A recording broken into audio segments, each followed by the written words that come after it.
चाट खाइब बोली कहला ये गुंडू भी खाऊँ आपको देखिए आप खातुनि कारण सब जाक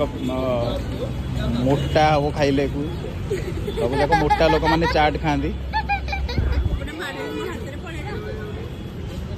जो मैंने मोटा हवा चाहते से चाट खातु और जो मैंने पतला हवा चाहते से भी खातु न खाइले गोटे इच्छा हेनी समस्ते खातु किसी असुविधा नहीं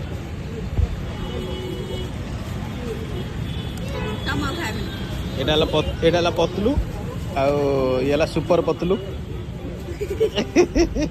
गुड हसी कहीं रे मामा होची अपोजिट मु मामा होची अपोजिट सुपर पतलू रो मामा अपोजिट सुपर मोटू हां